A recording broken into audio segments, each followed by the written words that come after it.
자, 오늘 나누실 하나님 말씀은 출애굽기 3장 1절에서 8절까지 말씀을 보도록 하겠습니다. 모세가 그의 장인 미디안 제사장 이드로의 양떼를 치더니 그떼를 광야 서쪽으로 인도하여 하나님의 산 호렙에 이르매 여호와의 사자가 떨기나무 가운데로부터 나오는 불꽃 안에서 그에게 나타나시니라. 그가 보니 떨기나무에 불이 붙었으나 그 떨기나무가 사라지지 아니하는지라. 이에 모세가 이르되 내가 돌이켜 가서 이 큰 광경을 보리라. 떨기나무가 어찌하여 타지 아니고 하니 그때에 여호와께서 그가 보려고 돌이켜 오는 것을 보신지라. 하나님이 떨기나무 가운데서 그를 불러 이르시되 모세야 모세야 하시매 그가 이르되 내가 여기 있나이다. 하나님이 이르시되 이리로 가까이 오지 말라. 네가 선 곳은 거룩한 땅이니 네 발에서 신을 벗으라. 또 이르시되 나는 내 조상의 하나님이니 아브라함의 하나님 이삭의 하나님 야곱의 하나님이라. 모세가 하나님 배웠기를 두려워하여 얼굴을 가리매 여호와께서 이르시되 내가 애굽에 있는 내 백성의 고통을 분명히 보고 그들이 그들의 감독자로 말미암아 부르짖음을 듣고 그 근심을 알고 내가 내려가서 그들을 애굽인의 손에서 건져내고 그들을 그 땅에서 인도하여 아름답고 강대한 땅 적과 꿀이 흐르는 땅 곧 가나안 족속, 헷 족속, 아모리 족속, 브리스 족속, 히위스 족속, 여부스 족속의 지방에 데려가려 하노라. 아멘. 예, 오늘 아침에 여러분에서 기도하면서 잘 살았으면 좋겠어요. 여러분 모두가 잘 살았으면 좋겠고 하나님 앞에 칭찬 들었으면 좋겠고 기준이 하나 있습니다. 그 기준은 우리를 만드신 하나님께서 여러분을 마지막 천국에서 안을 때 주께서 칭찬을 하셔야 되거든요. 그러니까 나의 기준과 나의 생각과 나의 방식이 아니고 하나님이 원하시는 삶, 원하시는 방식, 원하시는 뜻을 이루다가 살 때 비록 그것을 잘했다, 착하고 충성된 종아, 그게 잘 사는 거죠. 오늘 저는 모세의 삶을 통해서 여러분과 좀 살펴볼 텐데 최근에 우리 교회에 이제 새 가족들이 많이 오고 그 다음에 또 처음 신앙하는 사람들도 있어서 간단히 모세의 그 일생을 좀 소개를 하려고 합니다. 연도수로는 BC 1450년에서 한 1400년까지 올라가요. 이제 그 시대에 이제 이 전 세계에 그때 당시 패권을 쥔 나라가 이집트였습니다. 오늘나라는 이제 미국 정도가 되겠죠. 그런데 그 조그만 약소국인 이스라엘이 한 70명 정도가 고센 땅에 이전을 했다가 세월이 지났는데 자그마치 한 200만 정도의 민족이 되니까 이 이집트에 있는 그 바로라고 하는 왕이 긴장을 한 거죠. 그러니까 이제 이들을 노예처럼 취급하고 억압을 하기 시작한 거죠. 지금 미국에서 벌어지는 현상이 이제 이민자들을 자꾸 추방을 하고 뭐 불법 이민자들 추방을 하고 막 이제 폐쇄적인 막 나라로 변하지 않습니까? 근데 이제 그걸 좀 더해가지고 바로라는 사람이 강력하게 남자애들은 다 죽여버려라 이러니까 이제 히브리 민족을 싹쓸이하려고 이제 했던 것이죠. 자 그때 이제 그 아이를 살리기 위해서 여러분 아시다시피 모세 어머니 요게벳이 이제 갈대상자를 만들어가지고 나일강에 띄우게 되죠. 근데 그 나일강에 뛰어 이렇게 가는데 하필 또 바로 공주의 눈에 띄게 되고 그 바로 공주가 갈대상자를 받아가지고 또 하필 그때 또 모세 누이 미리암이 그걸 보고 이제 안절부절 못하니까 히브리 산파 중에 아주 건강하고 젖을 잘 먹일 수 있는 그분에게 키우자 했더니 하필 또 그 바로 공주가 그거를 받아들여가지고 그래 그럼 내가 돈 대줄 테니까 잘 키워다오. 그래서 최초의 생활도우미, 젖을 먹이면서 돈을 받는 생활도우미가 요게벳이었다. 자기 아이를 키우면서 나라로부터 돈을 받고 양육비 받고 저는 여기서 하나님의 위트를 보거든요. 하나님께서 그의 백성 이렇게도 역사하시는구나. 자 그래서 이제 모세가 어디서 자라게 되냐면은 애굽 왕궁에서 자라게 되는 거 아시잖아요. 그래서 애굽 왕궁에서 40년 동안의 삶을 살죠. 근데 아마 정체성에 혼란이 있지 않았겠어요. 어떤 정체성일까요? 내가 이렇게 호의호식하면서 잘 살아도 되는가? 내가 이렇게 사는 것이 맞는가? 라고 하는 그 마음속에 갈등이 있었겠죠. 근데 어느 날 이제 40살쯤 된 어느 날 사건 하나 만나죠. 그 사건이 뭐죠? 그게 이제 이집트인과 히브리인이 서로 다투는 관계를 보고 중재를 하다가 너무 약속을 엇박하니까 모세가 열받은 거죠. 그래가지고 갑자기 욱 해가지고 거기 있는 이집트인을 죽여버리고 성경에 보니까 모래 속에 파묻었단 말입니다. 사람이 위기가 닥치면 자기 본성이 나타나요. 그러니까 모세는 40살 되는 젊은 혈기에 자기가 갖고 있는 생각과 권력으로 모든 것을 다 할 줄 알았던 사람 같습니다. 우리가 여기서 묵상해야 될 것은 뭐냐 하면은 내가 지금까지 쌓았던 권력과 힘이나 여러분이 가졌던 스펙이나 뭐 이런 것으로 하나님의 일을 감당한다는 걸 착각을 안 했으면 좋겠어요. 하나님은 그런 것으로 하나님 나라를 이뤄가는 것 아닙니다. 내가 가진 것, 내가 가진 권력, 혹은 내가 가진 재능, 내가 가진 물질 뭐 이런 것으로 오히려 이 모세처럼 다른 사람을 더 비참하게 만들 가능성이 있어요. 왜냐하면 아직 힘이 빠지지 않았고 자아가 빠지지 않았으므로 자기가 착각을 하는 것이죠. 내가 이뤄놓은 힘과 권력으로 나는 하나님께 잘 살았다라고 하는 칭찬을 받는 착각입니다. 여러분, 신앙에도 히스토리가 있어요. 개인의 히스토리도 역사가 있는데 그 정도의 수준에 머무셔서는 안 됩니다. 아멘 안 하실 줄 알았고, 첫 번째 문제예요. 두 번째 문제는 그 다음날 발생이 됩니다. 이제는 히브리인들끼리 싸워요. 그래서 그 중재를 하려고 하는데 그 히브리인이 뭐라고 얘기하냐면은 우리도 이렇게 했다가 네가 마음에 안 들면 우리도 죽이려느냐, 네가 우리의 재판관이 될래? 하고 이제 들통난 걸 깨달았거든요. 그래서 모세가 40살쯤에 이제 도망을 하게 되죠. 그게 이제 출애굽기 2장 15절에 나타납니다. 함께 읽어볼까요? 자, 시작. 바로가 이 일을 듣고 모세를 죽이고자 하여 찾는지라. 모세가 바로의 낯을 피하여 미디안 땅에 머물며 하루는 우물 곁에 앉았더라. 예, 어디로 갔다고요? 미디안 땅. 기억하시면 좋겠는데 이 미디안 땅으로 가는 게 장난이 아닙니다. 왜냐하면은 이제 지도를 보시게 되면은 살인자로 낙인이 찍혀가지고 도망자의 신분이 돼서 인생의 이막이 시작이 됐는데 저 거리가 직선 거리로 600km 정도 됩니다. 그러니까 우리나라에서 땅끝 마을 정도 해남까지가 아마 직선 거리로 600km 정도 될 거예요. 그러니까 저때 굽이굽이 돌아서 막 수개월을 아무도 모르는 곳에 도망간 곳이 어디라고요? 미디안 땅입니다. 근데 미디안 땅에 도착을 했는데 그 미디안의 그 제사장의 딸이 성경에 기록되어 있습니다. 모세를 보면서 뭐라고 했냐면 아버지 저기 애굽인이 애굽인이 나를 도와서 우리가 살았습니다. 이렇게 거기에 목동들이 다투는 걸 모세가 구해줬거든요. 그러니까 미디안에 있는 제사장의 딸은 모세를 누구로 본 거예요? 애굽 사람으로 인식한 겁니다. 자, 미디안의 광야에 있어서 지금 모세의 그 가치관, 자기의 정체성이 혼란이 찾아온 것이죠. 피는 어떤 피예요? 히브리인 피고, 겉은 애굽이고, 자기 삶은 미디안, 저 600km 아무도 모르는 그 미디안 땅에서, 낯선 땅에서 지금 살아가고 있는 것이니까 모세에게 찾아왔던 것은 정체성의 혼란일 것입니다. 가끔 여러분 인생을 살면서 그런 거 되뇌지 않아요? 막 어렵고 힘들면 잠깐 정지해가지고 나는 누구? 여기는 어디? 나는 누구? 여기는 어디? 이게 지금 모세의 삶이거든요. 그래서 이 광야를 살면서 어느 중간쯤에 아기를 낳는데 보통 이제 히브리인들이 자기 아들을 낳으면서 딸을 낳을 때 자기의 어떤 신앙을 대변해서 이름을 짓곤 하죠.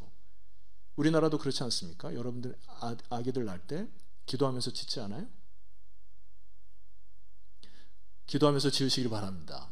그래서 가끔 이제 저한테 아이를 출산할 때 목사님 기도해 주세요. 이름을 줘달라고 해요. 그럼 제가 기도하고 이름 잘 짓습니다. 잘 살더라고 아이들이. 근데 제 이름이 용석인데 우리 아버지가 기도하지 않고 지은 이름이죠. 왜냐하면 우리 아버지는 유교적인 백그라운드를 가지고 있었기 때문에 우리 형을 이제 그때 당에서 가장 큰 게 뭐냐 했을 때 이제 봉황이라고 생각해서 봉석이라고 이름을 줬고 저를 이제 용, 동양의 어떤 상징인 용을 져가지고 용석, 용이 큰다, 클석자예요. 그래서 제가 청소년 때 스트레스 많이 받았죠. 왜냐하면 계시록을 읽었는데 적그리스도의 상징이 용이니까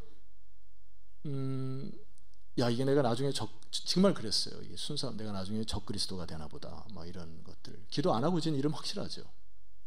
그래서 제가 용용자의 클석자를 이름 바꿨죠. 한자를. 쓸용자의 돌석자다. 제 친구들이 용돌이, 용가리 막 이렇게 별명을 부르거든요. 그러면 제가 그래, 나는 하나님 앞에 용돌이, 쓸만한 돌이 된다, 이렇게 생각을 해서 마음이 편하죠. 믿음으로. 거두절미하고 오늘 모세가 그의 아들의 이름을 게르솜이라고 졌는데 출애굽기 2장 20절 말씀 보니까 이렇게 졌습니다. 함께 읽어볼까요? 자, 시작. 그가 아들을 낳음에 모세가 그의 이름을 게르솜이라 하여 이르되 내가 타국에서 나그네가 되었음이라 하였더라. 게르솜이라는 이름이 뭐라고요? 타국에서 나그네가 되었다. 이게 지금 본인의 상태를 얘기하는 것이죠. 손에 가진 게 아무것도 없는 겁니다. 자기의 명성이나 지위가 다 사라진 거예요. 그리고 광야에서 누가 알아봐주지도 않습니다. 그러니까 자기 이름은 나그네 정도 수준이에요. 나는 어디? 나는 누구? 여기는 어디? 뭐 이런 거. 나는 나그네로구나. 아무도 못 알아보자니 여기서 죽겠구나 라고 하는 이 표현을 게르솜이라고 친 것이죠. 이게 이제 모세의 신앙의 형태라고 보는데, 지금 이 게르솜의 형태는 지금 어떤 것을 대변합니까? 이 책을 이스라엘 백성들이 광야를 지날 때 어느 시점에 봤거든요. 모세오경을. 그러니까 이스라엘 백성과 똑같거든요. 이스라엘 백성이 사실 자기네들이 선택된 민족이라서 히브리 민족에 자부심이 있었죠. 근데 어느 순간 이게 노예 생활을 애굽에서 실컷 400년 하다가 지금 가나안 땅으로 들어오긴 했는데 목표점을 삼았는데 광야로 가는데 이게 언제 끝날지 모르는 거예요. 이 길이 어떻게 끝날지. 우리가 광야에서 대부분 죽어간 사람도 많죠. 그러니까 이게 본인들이 패닉 상태에 온 거죠. 그러니까 이들 마음속에 대한 의구심이 찾아와서 이게 사실 게르솜, 내가 인생의 나그네로구나 라고 하는 어떤 그 탄식의 소리가 바로 이스라엘 백성들의 형편이었죠. 여러분, 우리가 인생을 살면서 여러 가지 많은 일들을 경험하게 됩니다. 여러분 잘 살았다고 생각하는데 어떤 보증 문제를 잘못 썼다거나 잘못된 선택 하나로 인해 가지고 재물에 곤란을 겪는 가정들을 제가 많이 봐요. 참 안타깝죠. 또 어떤 부분은 뭔가 열심히 살았다고 자부하는데 나이가 많이 들었는데 신뢰하고 사랑할 수 있는 사람이 옆에 별로 없다고 하는 게 너무 자괴감이 들지요.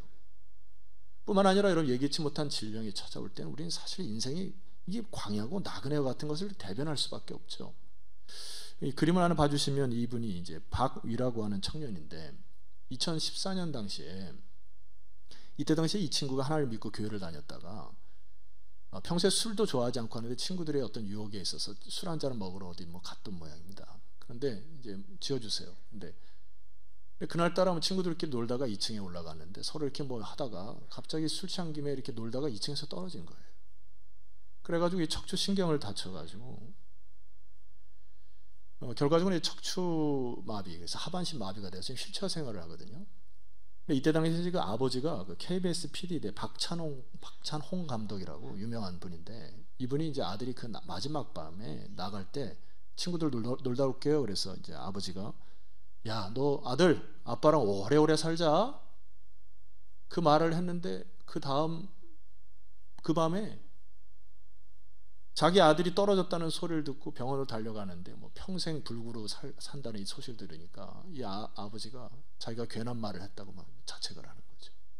결혼도 못하고 이거 앞으로 내 옆에 평생 살겠구나, 막 이런. 이 아들 어떻게 할 거야 하고 그 이제 간증 집회 글을 보니까 병원에 도착해서 병원 바닥을 기면서 통곡을 했다는 거예요. 아버지가. 여러분, 안 그러겠어요? 부모 입장에서. 여러분, 이게 광야죠.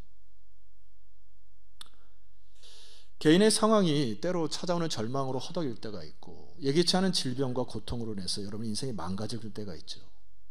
그래서 세상 사람들은 어느 정도 인생의 반을 마음적으로 포기하고 사는 분도 있고 아예 인생을 포기하며 사는 분도 있고, 청년들 보니까 요즘 세대가 뭐 3포 시대, 7포 시대, 9포 시대 막 포기 시대라고 하는데, 여러분 우리 그리스도인들에게 어울리지가 않은 단어죠. 포기라고 하는 거는 언제 사용합니까? 김장할 때. 김장할 때 어울리는 단어예요. 여러분 이번 연도에 몇 포기 하셨어요? 감사하게는 우리 아내가 음식 잘하거든요. 그래서 영국에 살 때도 김장하고 해먹고 했거든요. 저도 배추 막 썰고 했어요. 근데 이제 담임 되니까 성도들이 이제 그 몇 포기 한 것 중에 몇 포기를 저에게 주시면 겨울 잘 나거든요. 포기는 언제 쓰는 거라고요? 김장할 때. 포기하시는 거 아니죠. 3포, 7포, 9포, 반포 뭐 그런 거 아니죠. 제가 앞에 말씀드렸던 이 모세 스토리를 얘기하는 이유가 있습니다. 여러분 인생에 있어서 최고조의 상태에 이르렀다거나 본인 스스로 판단하거나 할 때, 혹은 나락으로 떨어졌을 때의 상태가 인생의 본질이 아니라는 말씀을 드리고자 하는 것입니다. 무슨 얘기냐면은 여러분과 본질에 대한 얘기를 좀 해야 될 게 있어요. 제가 어느 글을 읽다가 여러분이 소개할 글이 있는데 잘 보셔야 됩니다. 함께 이 글을 읽읍시다. 자, 시작. 본질의 부재가 어떤 존재 방식으로 생겨납니까?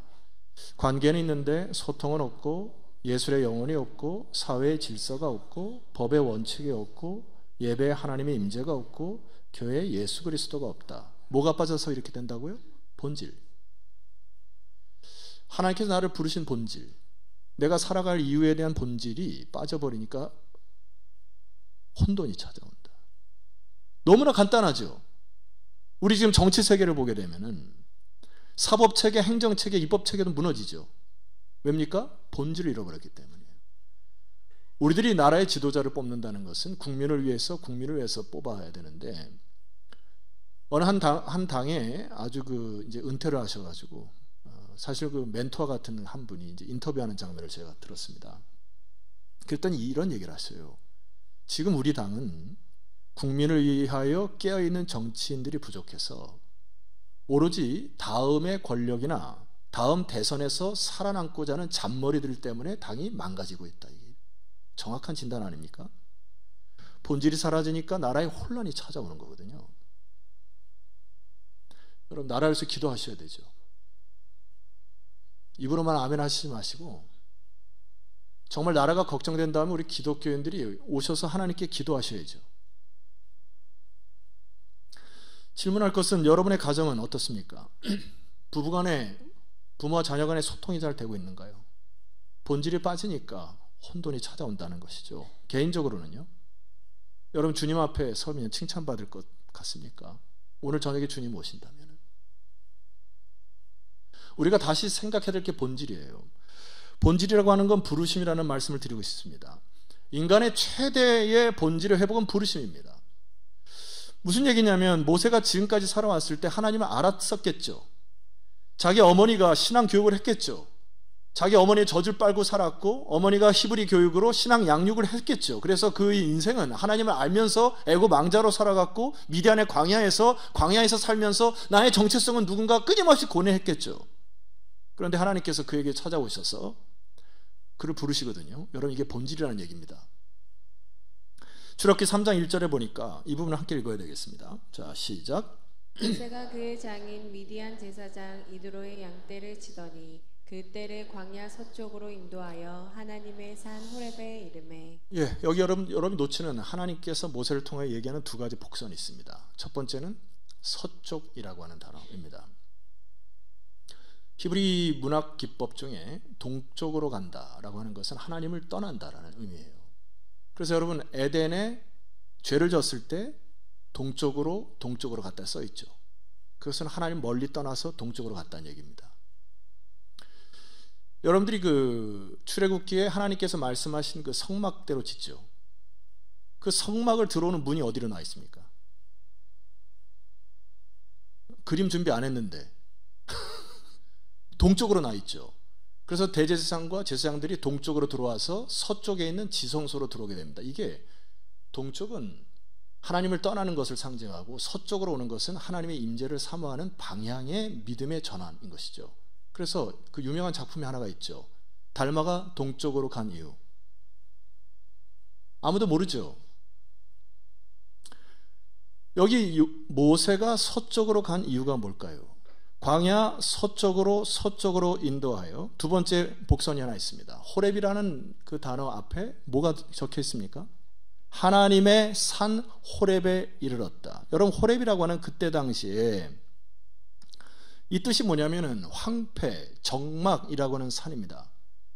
황폐하고 적막한 산에 하나님의 임재를 사모하여서 모세가 뭐 했다고요? 서쪽으로 계속 이동하여 하나님의 임재와 하나님의 영광을 갈구하며 살았다. 이게 저는 모세의 일상적 영성이라고 봅니다.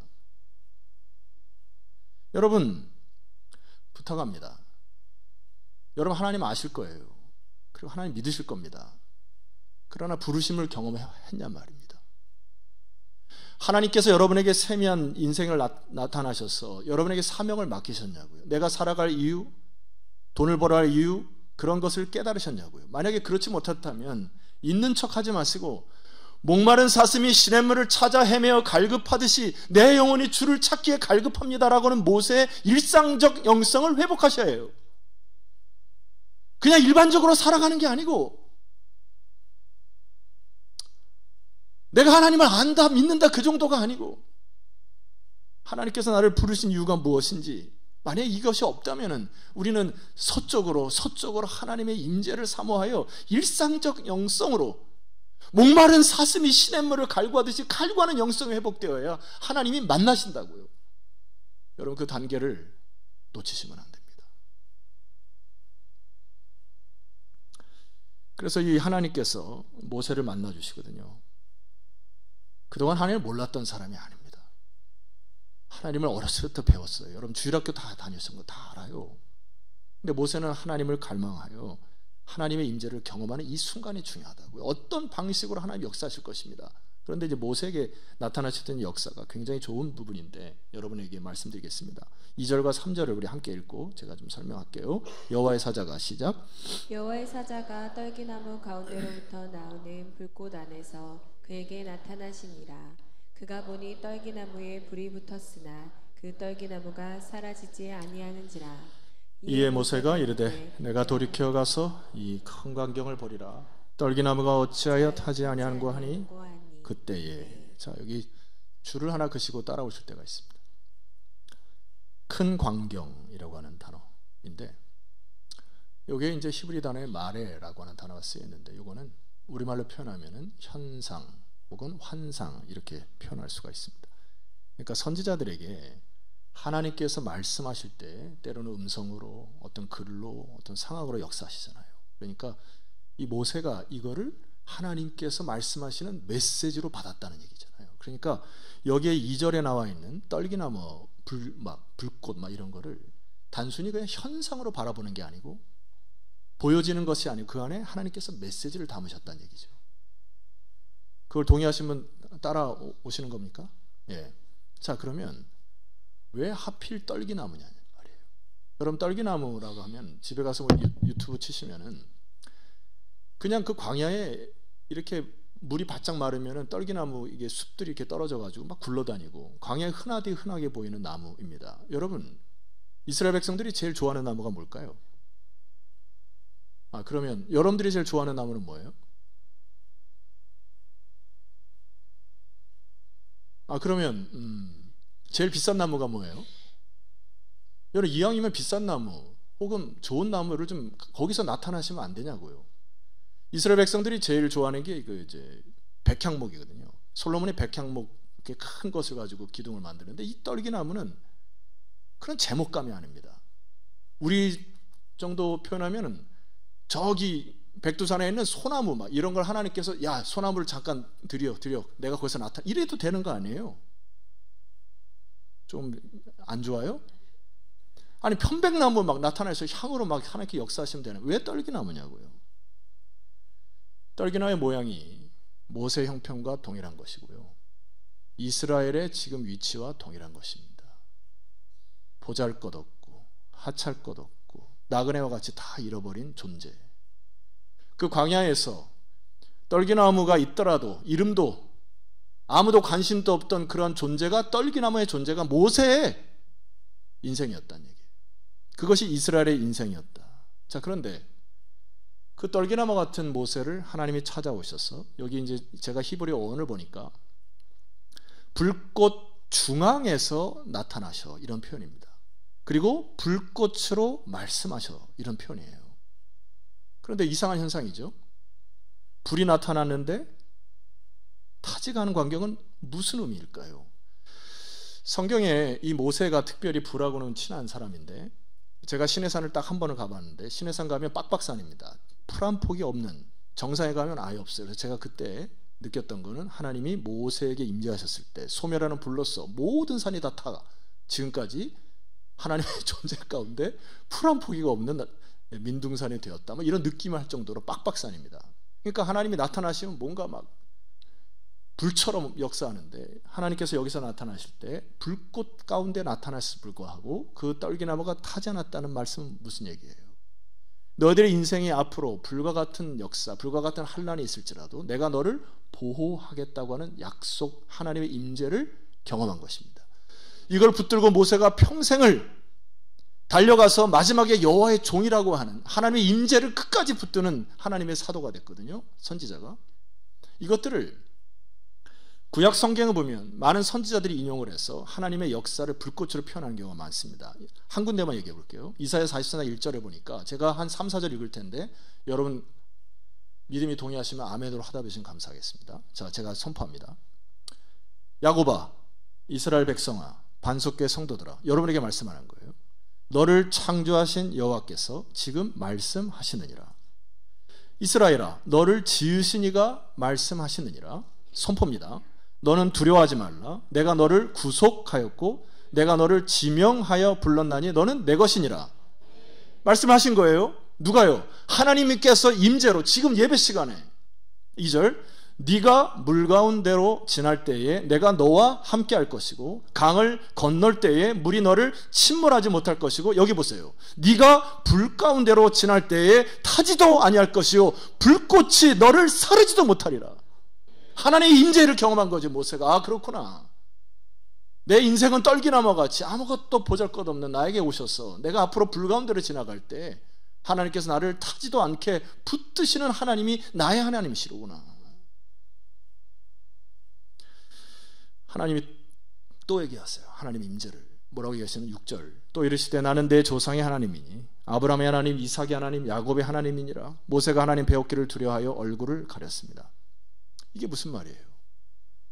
아브라함의 하나님, 이삭의 하나님, 야곱의 하나님 어떻게 다가오십니까? 아, 그래, 그 족장들의 하나님이시, 이 정도입니까? 아니죠. 모세에게 얘기하는 게 이거잖아요. 나는 아브라함 때도 그의 하나님이었고 이삭 때도 그의 하나님이었고 야곱 때도 그의 하나님이었고 모세 때도 너의 하나님이고 너의 후손 대대로 나는 살아있는 하나님이 너는 두려워하지 말고 쫄지도 말고 인생을 살아가라, 이 얘기 아닙니까? 하나님의 임재를 경험한 이 모세가 이 말씀을 붙듭니다. 이거를 소명이라 해요. 이거를 오스기니스라고 하는 학자가 소명을 두 가지로 나눕니다. 첫 번째 1차적 소명인데 화면을 보십시다. 1차적 소명은 하나님에 의한, 하나님을 향한, 하나님을 위한 것이라고 얘기합니다. 하나님이 먼저 찾아오셔서 하나님이 여러분을 선택하셨고 하나님 여러분들을 앞으로 인도하셨기 때문에 우리의 인생의 첫 번째 목적이 뭐라고요? 하나님 따라 하실까요? 하나님에 의한, 하나님을 향한, 하나님을 위한 이 소명이 있어야 된다고요. 없으신 분은 목마른 사슴이 시냇물을 찾아 헤매듯이 갈구하시라고요. 있는 척 하지 마시고 갈구하시라고요. 그래서 하나님의 부르심을 경험하셔서 하나님의 임재 가운데 인생을 살아가는 거라고요. 그게 소명입니다. 자, 그런데 소명은 거기서 끝나는 게 아니고 4절 말씀 보니까 여호와께서 그가 버리고 돌이켜 오는 것을 보신지라. 하나님이 떨기나무 가운데서 그를 불러 이르시되 모세야 모세야 하시매 그가 이르되 내가 여기 있나이다. 제가 어원상으로 이 부분을 읽어보니까 여러분에게 좀 강조해야 될 부분이 하나가 있는데 두 가지예요. 첫 번째, 모세를 부르셨고 모세가 내가 여기 있나이다 이렇게 얘기를 했잖아요. 이게 여러분 어떤 뉘앙스로 다가옵니까?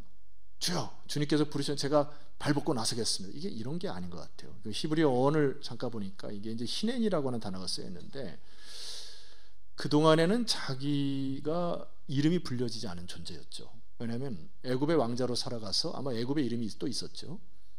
미디안 땅에 와가지고 하니까 자기는 다른 사람들이 자기 볼 때 저 사람 십보라의 남편이야, 혹은 이드로의 사위야, 뭐 이런 그런 거 있죠. 누구는 개똥의 엄마야, 최진사댁 셋째 딸이야.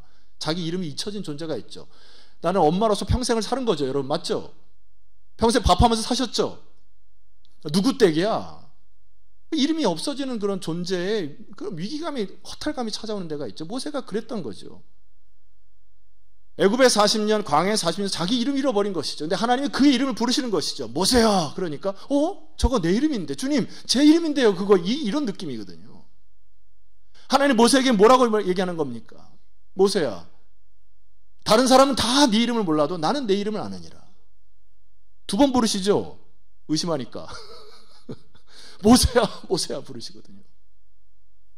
여러분, 여러분의 이름이 사라질 수도 있습니다. 이 땅에서. 내 이름이 아무런 유명세도 타지 않을 거, 그냥 집안에서 설거지 하다가 뭐 인생 다 보낼 수도 있어요. 주님께서 여러분의 이름을 정확히 아십니다. 그리고 부르시는 거예요. 그리고 우리에게 말씀하시는 거는 너 잘 살았으면 좋겠다. 그리고 모세에게 사명을 주거든요. 이게 이제 우리의 사명인데, 여러분 착각하시면 안 될 거는, 저도 비롯해서 우리가 뭐 어떻게 모세와 사도바울처럼 살겠어요. 그런 하나님은 인격적인 하나님이시라 여러분 삶 속에 임재하셔서 여러분에 맞는 사명과 역할을 저는 주신다고 확신합니다. 자, 보세요. 5절, 하나님이 이르시되 이리로 가까우지 말라. 네가 선 곳은 거룩한 땅이 네 발에서 신을 벗으라 했거든요. 신을 벗으라고 하는 것은 주도권 이양입니다. 이제는 네가 가고자 하는 때, 네가 원하는 방식, 네가 원하는 뜻이 아니고, 내가 원하는 때, 내가 원하는 방식, 내가 원하는 뜻대로 살아가도록 신발을 벗어라 했거든요. 저는 강단에 오면서 바깥에 신발을 벗고 여기 들어오거든요. 늘 들어오면서 하나님, 주께서 저를 사용하옵소서라는 마음으로 이 자리에 서요. 여러분들은 성전을 나가시면서 신발을 벗는 마음으로 나가셔야 합니다. 하나님, 내 삶의 현장 가운데 임재하여 주옵소서. 그 속에서 하나님의 역사를 경험하는 것이 여러분의 역할인 것이죠. 그래서 9절 말씀 보니까 이제 가라, 이스라엘 자손의 부르짖음이 내게 달하고 애굽 사람이 그들을 괴롭히는 학대도 내가 보았으니 이제 내가 너를 바로에게 보내고 너에게 내 백성 이스라엘 자손을 애굽에서 인도하여 내게 하리라 하면서 하나님 모세에게 2차적 소명을 주시죠. 그래서 오스기니스의 소명이라는 책을 제가 소개를 한번 드렸던 적이 있는데, 여러분 평생 지나도록 꼭 한번 읽으시기를 소망하고, 제가 책 소개하면서 스트레스 받지 않도록 여러분들 꼭 읽어주시길 바라고, 2차적 소명 가운데 이 오스기니스의 얘기는 이런 것입니다. 따라합시다. 모든 사람이 모든 곳에서 모든 것에서, 제가 읽을게요. 전적으로 부르신 이 콜러를 위하여 생각하고 말하고 살고 행하는 것을 2차적 소명이라 합니다. 즉 참된 소명이란 부르신 주체인 하나님을 위한 것이어야 하고 1차적이죠. 이 전제를 굳게 붙든 다음, 여러분 하나님께서 여러분 이름 부르신 거 맞죠? 그럼 우리들은 남은 인생을 모든 사람이 한 사람 예외 없이 모든 곳에서, 여러분이 서 있는 그곳에서 모든 상황 속에서 행하는 모든 것들이 소명의 자리가 되셔야 해요. 그것을 붙들고 우리 인생을 사는 겁니다. 결론입니다. 여러분, 자기의 인생이 최고의 삶의 자리에 있다고 만족하셔서는 안 됩니다. 1차적 소명으로 끝나시면 안 된다는 얘기예요. 여러분의 바닥에서 남들이 겪지 못하는 절망 속에서 살 때 포기하려고 하는 그 마음, 그렇게 하시면 안 됩니다. 포기는 언제 하는 거라고요? 김장할 때. 부르심 앞에 순종하면서 살아가는 것이 인생의 최대 행복이요, 최대 가치요, 잘 사는 것입니다. 그래서 여러분 부르심에 목말라 하셔야 합니다. 마지막 그림 하나 봐주시죠. 이 박위라고 하는 친구, 하나님을 인격적으로 만난 사고 이후에 인격적으로 만나서 저 책을 짓고 간증 집회를 하면서 장애로 고생하는 지체들 위해서 자기의 남은 인생을 다 쏟아붓습니다. 기뻐하고 행복하면서. 이 사람이 하나님 앞에 자기의 이 병을 치료해달라고 기도했겠죠. 그리고 그 기도 내용 가운데 하나님 제발 저에게 살아계신지 한 번만 보여주세요 그랬더니 하나님이 자기한테 나타나지 않으셨대요. 그런데 어느 날 집회를 참석하는데 생전 알도 보도 못하는 교회 성도들이 자기 이름을 막 불러가면서 저 형을 위로해달라고 막 기도하는 소리를 듣고서요, 거기서 하나님 인재를 경험합니다. 그 글이 있어요. 나는 하나님께 하나님이 살아계심을 보여달라고 기도했는데 이렇게 많은 사람들이 나를 위해 기도하고 있었구나 를 깨달았다면서 하나님은 나에게 중보기도의 실체를 보여주심으로써 자신을 나타내신 하나님의 임재를 경험하거든요. 다른 사람의 중보기도의 모습을 통해서 하나님의 임재를 경험하기도 합니다. 그의 아버지 달려가서 바닥을 통고 가면서 기도할 줄 몰랐던 그 아버지가 11시간 동안 막 기도를 하는데 한 11시간 정도 기도하는데 하나님께서 그 아버지에게 세면 음성으로 일어나라 라는 소리를 들려주셨대요. 그래서 일어나가지고 딱 보니까 그때 아들이 11시간 만에 의식이 깨어난 현장을 보고 하나님이 살아계심을 믿고 신앙인이 됩니다. 이 박이라는 이 친구가 그의 간증의 글 가운데 이런 게 있어요. 스스로 할 수 없는 것이 아무것도 없고 내가 보잘것없다는 것을 깨달으니 하나님께서 나 같은 사람도 도구로 사용하신다라고 하면서 하나님은 세상에 천하고 미련하고 멸시받고 약한 자를 택하셔서 강한 자를 부끄럽게 만드시는 능력의 하나님을 고백합니다. 여러분, 하나님이 여러분의 이름 아실 것입니다. 그리고 다 부르셨어요. 이제는 우리는 2차적 부르심에 순종하며 나갈 때 그것이 진정한 여러분의 본질, 그리고 주님 품에 안길 때 잘했다, 이 축복의 메시지가 여러분의 메시지가 되었으면 좋겠습니다. 여러분, 사슴이 시냇물을 찾아 그의 목을 축이듯이 여러분의 영혼이 하나님의 임재, 하나님의 영광 가운데 일상적 영성을 회복하기를 주 이름으로 축원합니다. 하나님 반드시 만나주실 것이고 여러분을 부르시는 그 하나님이 여러분에게 재차 소명을 허락하심으로 남은 인생 동안 축복된 인생을 살아가기를 주 이름으로 축원합니다. 말씀 붙들고 주여, 주의 부르심에 순종하는 제 인생 되게 하여 주옵소서. 우리 한 목소리로 하나님께 간절히 기도하며 나가도록 하겠습니다. 기도하겠습니다.